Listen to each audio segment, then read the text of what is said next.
नमस्कार दोस्तों, education tutorial में आपका स्वागत है। मैं हूं आपका दोस्त तेजस। आज हम सीखने वाले भारतीय इतिहास के बारे में। तो 1857 की जो क्रांति हुई थी तो इसके बारे में हम जानने वाले हैं। तो अगर मेरी चैनल को सब्सक्राइब नहीं किया है तो जल्द से जल्द सब्सक्राइब कर लीजिए और बेल आइकन को जल्द से जल्द टिक कर लीजिए ताकि मेरे आने वाले वीडियो आप तक जल्द से जल्द पहुँच पाए। तो चलिए जानते हैं भारतीय इतिहास के बारे में, सन 1857 की क्रांति के बारे में। तो बने रहे मेरे वीडियो के साथ। तो चलिए जानते हैं भारतीय इतिहास के बारे में।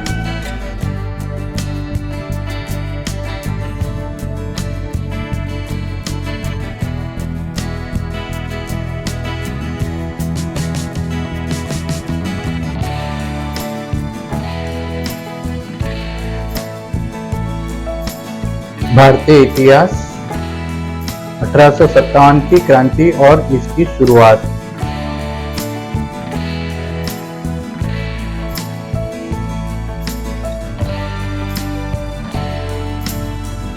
दोस्तों, 1857 की क्रांति और इसकी शुरुआत। 1857 की क्रांति को भारतीय स्वतंत्रता संग्राम के नाम से भी जाना जाता है और यह नाम वीर सावरकर द्वारा दिया गया था। यह प्रथम स्वतंत्र संग्राम था क्योंकि इसमें प्रथम बार भारतीय नागरिकों ने अंग्रेजों के कार्यों का विरोध किया था। 1857 के विद्रोह के समय भारत के गवर्नर जनरल लॉर्ड कैनिंग थे। इस विद्रोह का समर्थन हर जगह हो रहा था। इसी के साथ हैदराबाद की रियासत ने भी इस क्रांति को अपना समर्थन दिया।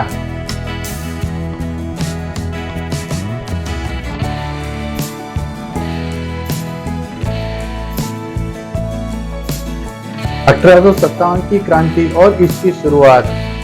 1857 विद्रोह का प्रथम मेरठ से हुआ था। इस विद्रोह में सर्वप्रथम व्यक्ति जिन्होंने इसके लिए अपना बलिदान दिया उसका नाम मंगल पांडे था। 1857 में ब्रिटिश सरकार के खिलाफ बगावत करने हेतु मुख्य रूप से अवध रेजिमेंट खड़ी हुई। तो आइए 1857 का क्रांति के संदर्भ में आज हम विस्तार से जानते हैं। सर्वप्रथम इसकी शुरुआत के बारे में जानेंगे।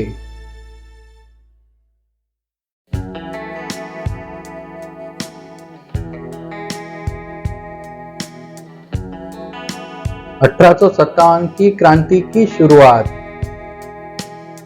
1857 की क्रांति रिवॉल्यूशन की शुरुआत तब हुई जब जनवरी 1857 में हमदम में यह खबर फैली कि जिन राइफलों हथियारों का प्रयोग किया जा रहा था उसके निर्माण में चर्बी का प्रयोग किया जा रहा है और इस क्रांति का सबसे मुख्य कारण यही था।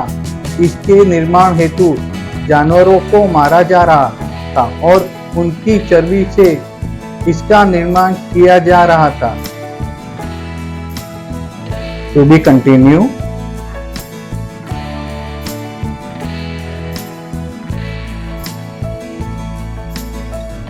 (1857) की क्रांति की शुरुआत। उसके पश्चात यह सूचना फरवरी 1857 में बहरामपुर और फिर 29 मार्च को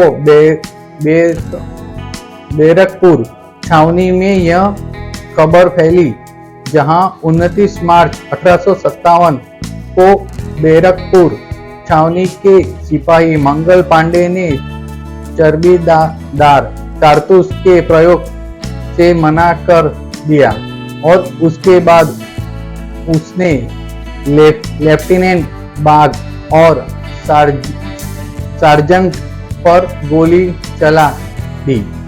इसके पश्चात 8 अप्रैल को उन्हें फांसी की सजा सुना दी गई। यह तो प्रारंभिक घटना थी। इसके बाद यह विद्रोह बड़े स्तर पे फैला और समस्त भारतीय सैनिक ब्रिटिश सरकार के विरोधी हो गए।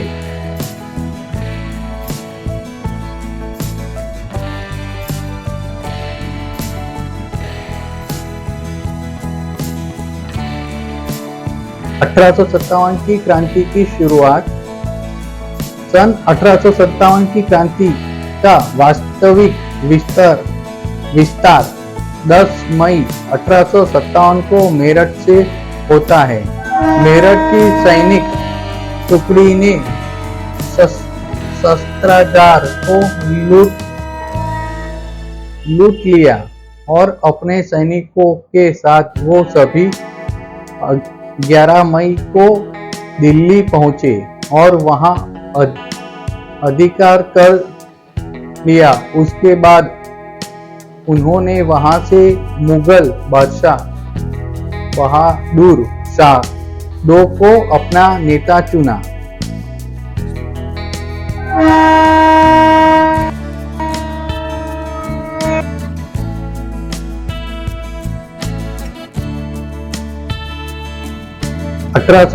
की क्रांति की शुरुआत।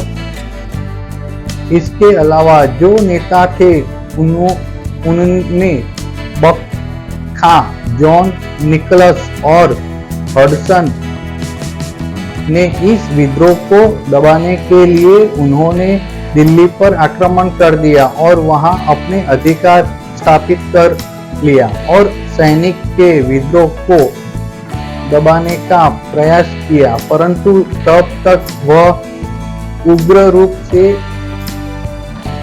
उग्र रूप ले चुका था और उसकी आग समस्त भारतवर्ष में फैल चुकी थी।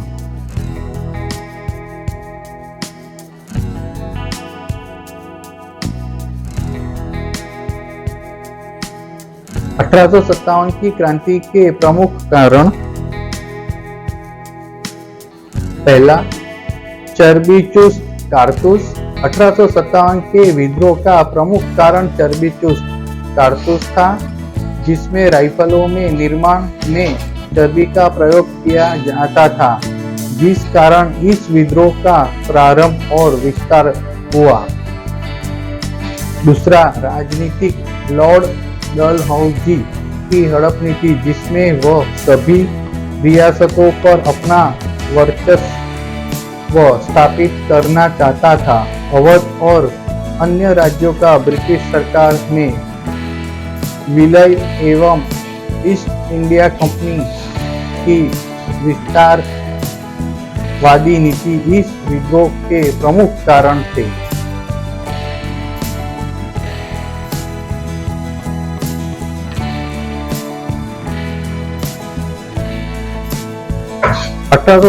की क्रांति के प्रमुख कारण। तीसरा, धार्मिक ईसाई धर्म के विस्तार हेतु लोगों का जबरन धर्मांतरण करवाया जा रहा था, जिससे अन्य धर्मों के लोगों का कंपनी के प्रति आक्रोश बढ़ता जा रहा था, जिसने 1857 विद्रोह को बढ़ावा दिया। चौथा, आर्थिक कंपनी द्वारा कर वसूली में वृद्धि करने का कार्य मुख्य रूप से लिया गया था और किसानों को नील एवं अन्य नगदी फसलों उगाने हेतु जबरन बाध्य किया जाता था और ऐसा न करने पर उनको ब्रिटिश सरकार द्वारा दंड देने का प्रावधान था।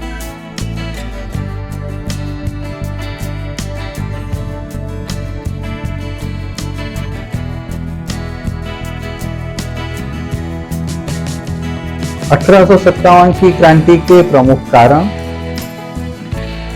पांचवा, सैनिक। ब्रिटिश सरकार में भारतीय सैनिकों की कमी, अर्थात ब्रिटिश सरकार के समय भारतीयों को सैनिक सेवा में भाग लेने का अधिकार में कटौती की जाती थी, जिससे नागरिकों में सरकार के प्रति हीन भावना का विकास हो रहा था।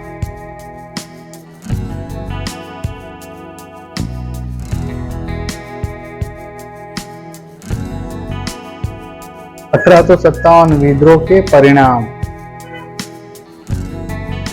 जुलाई 1858 में ईस्ट इंडिया कंपनी की जगह ब्रिटिश सरकार को इसकी सत्ता सौंप दी गई। लॉर्ड डलहौजी की हड़प नीति को समाप्त कर दिया गया। देसी नरेशों की स्थिति जस की तस बनी रही। सैनिकों की भागीदारी में वृद्धि की गई, जिसमें 2 भारतीय सैनिक ने एक ब्रिटिश सैनिक की नीति को अपनाया गया।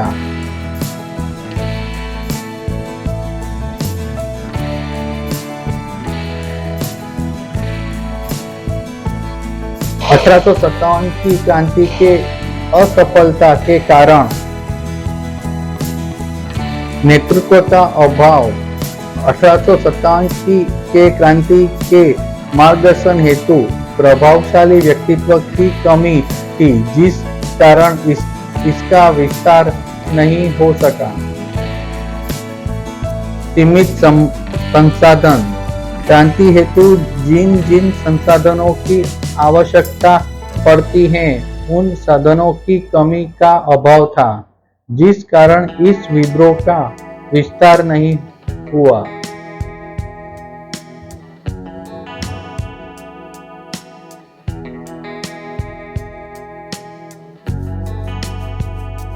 (1857) की क्रांति के असफलता के कारण संगठन का अभाव। 1857 क्रांति में भाग लेने वाले क्रांतिकारियों में एकजुटता की कमियों के अभाव था। सभी क्रांतिकारियों ने इसका विद्रोह पृथक तरीके से किया, जिस कारण यह विद्रोह उतना सफल नहीं हो पाया जितना इसे होना चाहिए था। समर्थन का अभाव। 1857 के विद्रोह के समय इसको उतना जन समर्थन नहीं मिला जितना जरूरी था, और कुछ लोगों की देशद्रोही गतिविधियों ने भी इसे सफल नहीं होने दिया।